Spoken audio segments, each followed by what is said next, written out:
Hi, it's Shona at the Art of Yearning.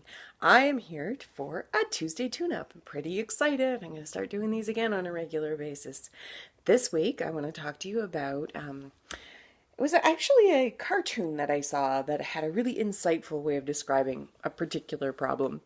It was in Kung Fu Panda 2, and the goat, who is the advisor to the villain, the peacock, I believe the villain is, said to the peacock, "The cup you are filling has no bottom."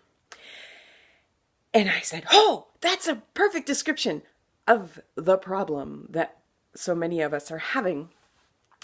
And it is that there's no amount of external stuff. There's no amount of external validation. There's no amount of approval. There's no amount of success. There's no amount of money. There's no amount of perfection and exercise and body improvement that you can do if you feel empty and hollow, and if you're pouring all of that stuff into a cracked, broken vessel, it just pours straight out the bottom.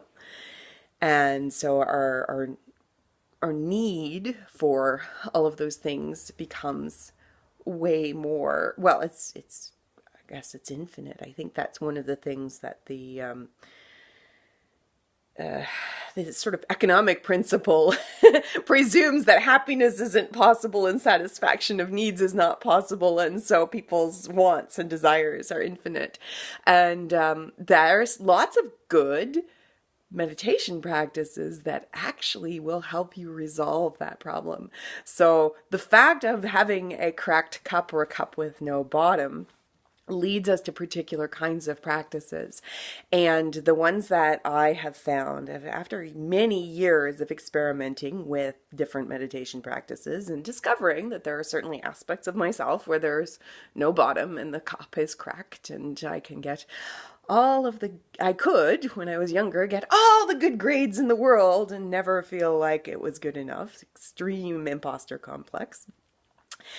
And what I would recommend, if this is something you have experienced, is seeking out meditation practices that are in the drawing up good experiences, drawing up good memories, drawing up good feelings in particular, so that you fill yourself with love, with compassion, with kindness, with beauty.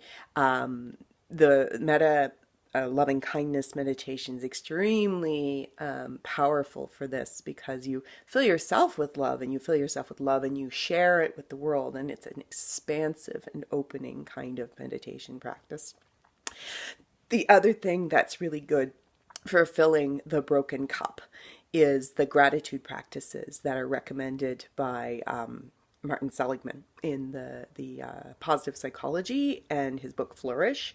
And the gratitude practice, at the end of the day, you're writing down what went well, but also why it went well, so that you are starting to draw your own attention to, hey, here are these good things in my life, and here is an aspect of myself or an aspect of my relationships that causes those good things to arrive.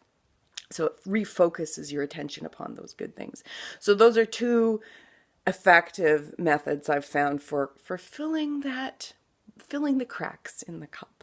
And I'm going to link to my Pinterest board for this.